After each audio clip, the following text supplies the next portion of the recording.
Give me 2 minutes of your time and I'm going to show you what you need to fix on your resume.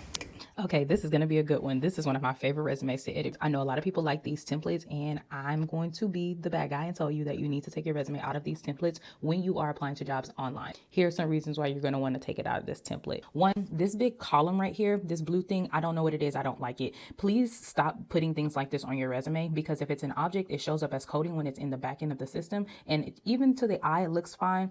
Up front, it's just not something you want to actually submit into a system. So remove all things like objects. That includes these icons. So all these little things that I'm circling, all of those things can go, because we don't want coding to pop up in front of important information like your email address and your work history. This just looks extremely out of place. And to be honest, it's not really serving a purpose being way over here and being the only thing over here. So I highly recommend that dates belong to the right side of your information. I know some people put it right here, like right after the title and all that stuff, but I also recommend it just go align to the right side of the page. Now, the skill section, my favorite part.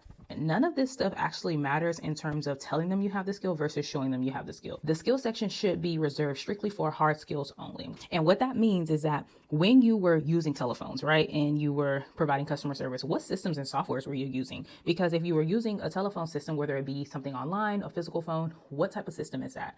What about your CRM, like a customer relations management system? What type of platforms are you using? How do we know how competent you are in technology if we can't tell in this skills section? So make sure that you actually tell them what hard skills you have, and leave the soft skills, just leave them off altogether. Okay, we have education. That looks good. Last but not least, languages. Languages is a skill. I do know some people create separate sections for languages. I recommend that it goes under skill. So when you are talking about what type of skills you have, make sure you add languages as one. This right here, I'm not a fan of, like absolutely not a fan of.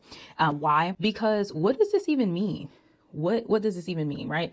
Why are we using little bars to indicate levels? Only you know what those levels mean. So it's in your best interest just to indicate where you are. And in my honest opinion, please do not put that you're a beginner, because you shouldn't be leveraging this language if you cannot accurately speak it in the workplace. This resume definitely can use some work.